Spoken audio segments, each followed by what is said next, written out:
La Ligue 1, c'est reparti. On va faire un focus sur 5 jeunes du Stade brestois.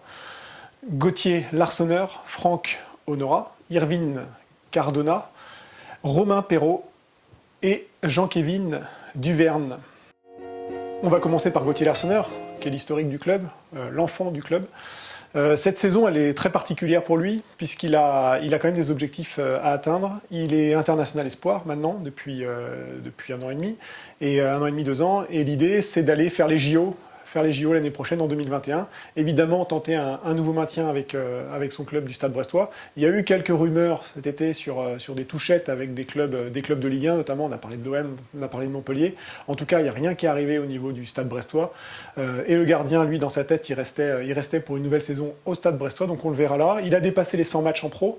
Ça fait maintenant 3 saisons quand même qu'il est gardien titulaire du Stade brestois.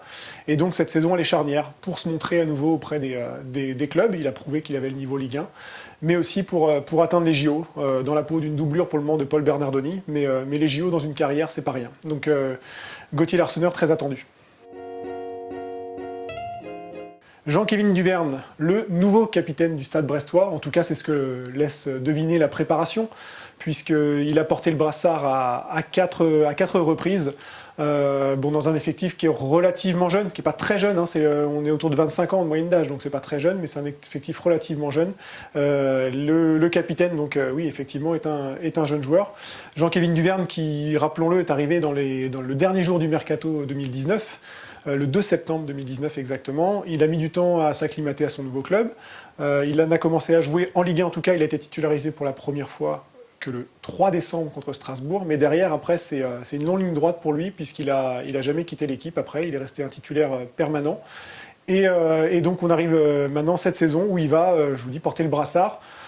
Et il est attendu comme le patron de cette nouvelle défense. Il y a de vraies qualités pour ce joueur. Il a une aisance technique dans la relance. C'est vraiment un joueur très à l'aise.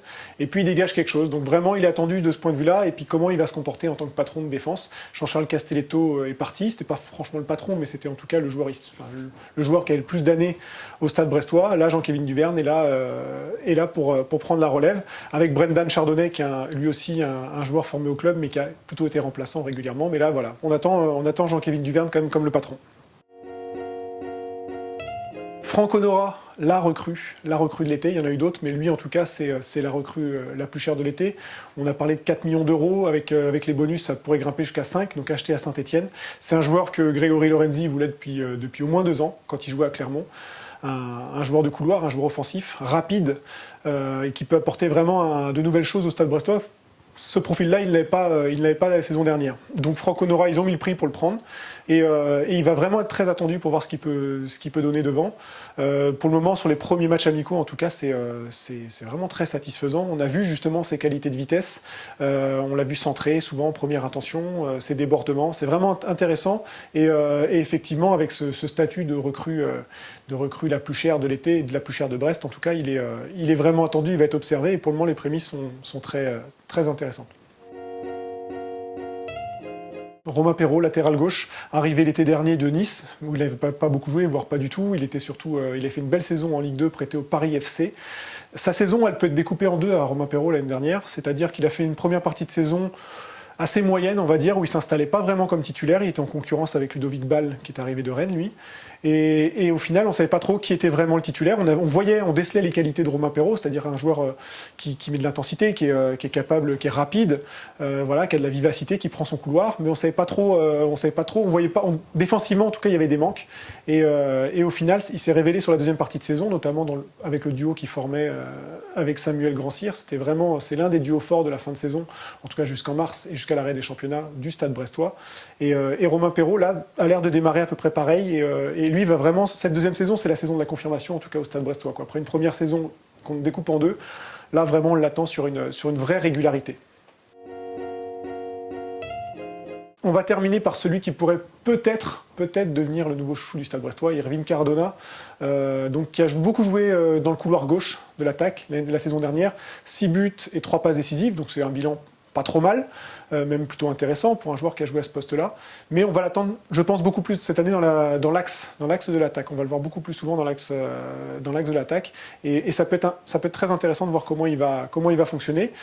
Il y a un enseignement de la préparation, c'est que dans la finition, il y a encore des choses à travailler, des choses à améliorer, en tout cas dans le dernier geste. Mais c'est un joueur qui est capable de prendre la profondeur, qui a de vraies qualités quand même. On ne passe pas sa formation à Monaco sans quelques qualités, en tout cas. Et vraiment, il est attendu de ce point de vue-là.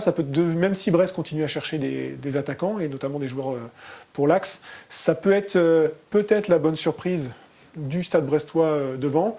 Il peut peut-être finir, enfin en tout cas c'est là qu'on l'attend, éventuellement finir à plus de 10 buts, ce serait très bien. Ça prouverait, vraiment ce serait dans les standards d'un attaquant de Ligue 1 coté. Et puis ça pourrait peut-être lui ouvrir des portes en fin de saison si ça fonctionne comme ça, parce qu'il y a déjà des clubs, notamment à l'étranger, qui l'observent de très très très près.